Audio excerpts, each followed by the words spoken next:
International Mother Language Day was celebrated on the 21st of February this year. Now, the worldwide annual commemoration is set to, aside to promote awareness of cultural diversity and advance multilingualism.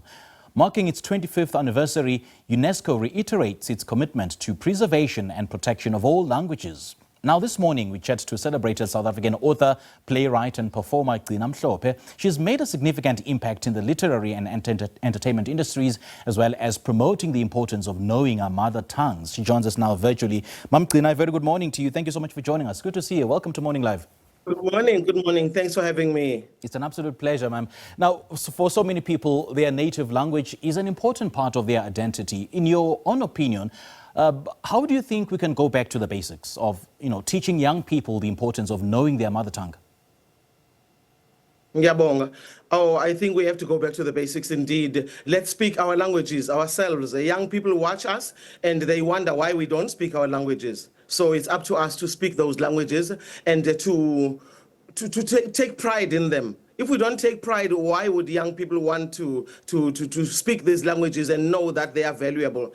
And I think also we must not just say we've got 12 national or nationally recognized languages that are official languages and not use them in important spaces and parliament and different gatherings. And we only speak English, and English will thrive and continue to conquer the world. And I quite agree with what you said earlier on, that you need to take pride with your own mother tongue, because it is the identity, that's what identifies you from other people, from other tribes, from other nations. And having said that, then let's talk about the relationship between a person's mother tongue and their character traits in life. Having your mother tongue as something that matters to you in the way that you formulate your ideas, the way you interpret and implement your dreams and intentions, you've got to use that language in such a way that no matter where you are, we travel all over the world and we speak our mother tongues in different parts of the world. We come back home, we continue to speak our languages. Sometimes people think that in order to rise and escalate and be a professional, you need to put aside the language.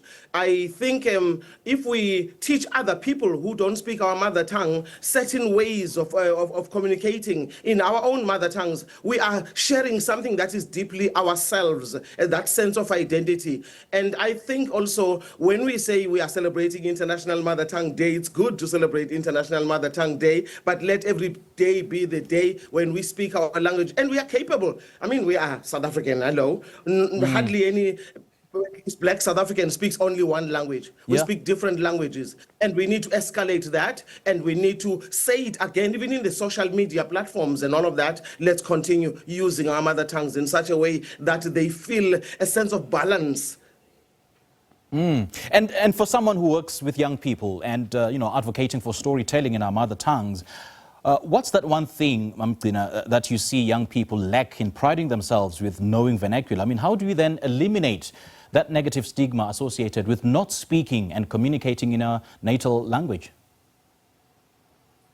I think the more we praise the child for saying a few words in English, and we don't praise them when they speak beautifully in their language, it's that we are instilling in them. But we work with a lot of young people, and when they come to a space where we are, they know that they are expected to know their family praise names. They are expected to share poetry in Setswana, Sizulu, Sixhosa, and Chivenda, and so we love to do that. Even today, as we are doing the second day, yesterday we were at DUT, had a fabulous day indeed, and Prof. Khala was talking about the value of sharing our languages in institutions of higher learning. Today, we are having people sending messages of support and poetry in different languages all over South Africa, including Shona, Swahili, Luganda, and some people are sending messages from Finland. It doesn't matter where people are coming from. We will be sharing those on our speakers so that people hear the languages.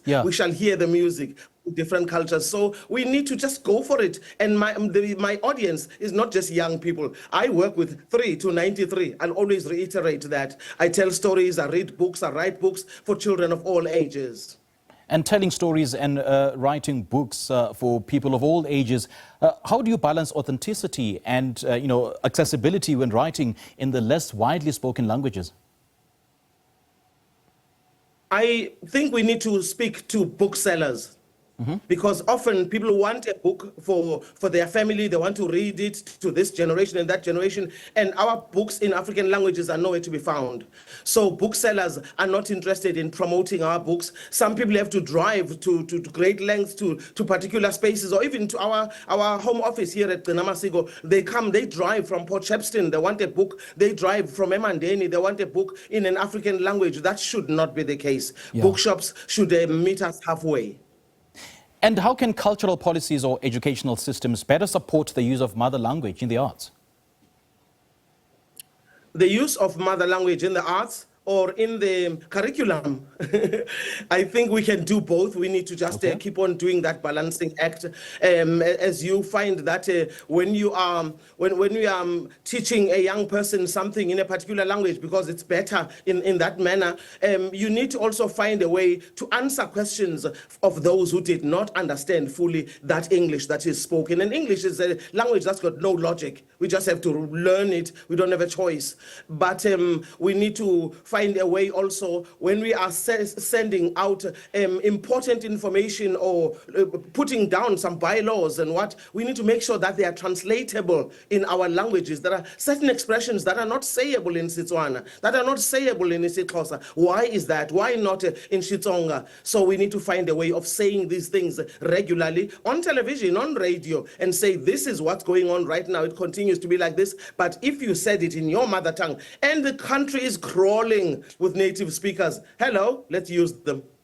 And I suppose, one of the platforms or mediums for using that is the International Mother Language Day. So how can this day be used more effectively, to promote cultural awareness through literature and the theatre? When we are gearing towards a particular day, like people preparing, for instance, for Valentine's Day, there's chaos, flowers, right, and lovey-dovey messages, and well in advance, people are getting ready. Why can't we get ready for International Mother Tongue Day, that it becomes the main thing to talk about? We don't, we just put it as one of the items, as one of the things we talk about. Here in Durban, we are a UNESCO City of Literature. Can we make sure that even on a day like this, we put out lots of books in African languages? It's not just about isiZulu, African languages, and let people get those books. We've got people that are coming from Prof. Maleshwane from Lesotho is going to be with us today. She's based at DUT. We've got the Consular General of India is going to be with us, and a few young people are going to be reading poems in Hindi, in Tamil. We've got people who are going to be performing in isiXhosa, and all Prof. Somadoda Figeni have sent us wonderful messages. Or Lucky sending messages in Chivenda. So we'll be sharing all of those. Let's make it our business to have the spoken word alongside the written literature and not see the other one less than the other. They all work. This is Africa. Get people to look at the map and know that they're in the right place. Mamka, you've just made an analogy of, the craze and the excitement and the hype around Valentine's Day, or the days leading to Valentine's Day and the preparedness that we go through. Ideally, how should we be celebrating International Mother Language Month, which falls in February every year? Can we celebrate it in such a way that people who are not everyday speakers of a particular language to say, I hear it all around, and these are the expressions I'm hearing. I saw a book, it's got this title, what does it mean? Let's discuss it, let's have little breaks. We can sell alcohol any time of the day. Can we just sell our languages from time to time? Can we also prepare to say a young person is reading this book, put it online, let it trend. Our languages, let them trend. And also, the intergenerational dialogues must take place. There are people who are reading books that I never read when I was at high school, and they say, did you know about this book? I said, no, I didn't. And then they share with you because they are older than you. And then I'm reading particular books that nobody is reading, but they say, what is this?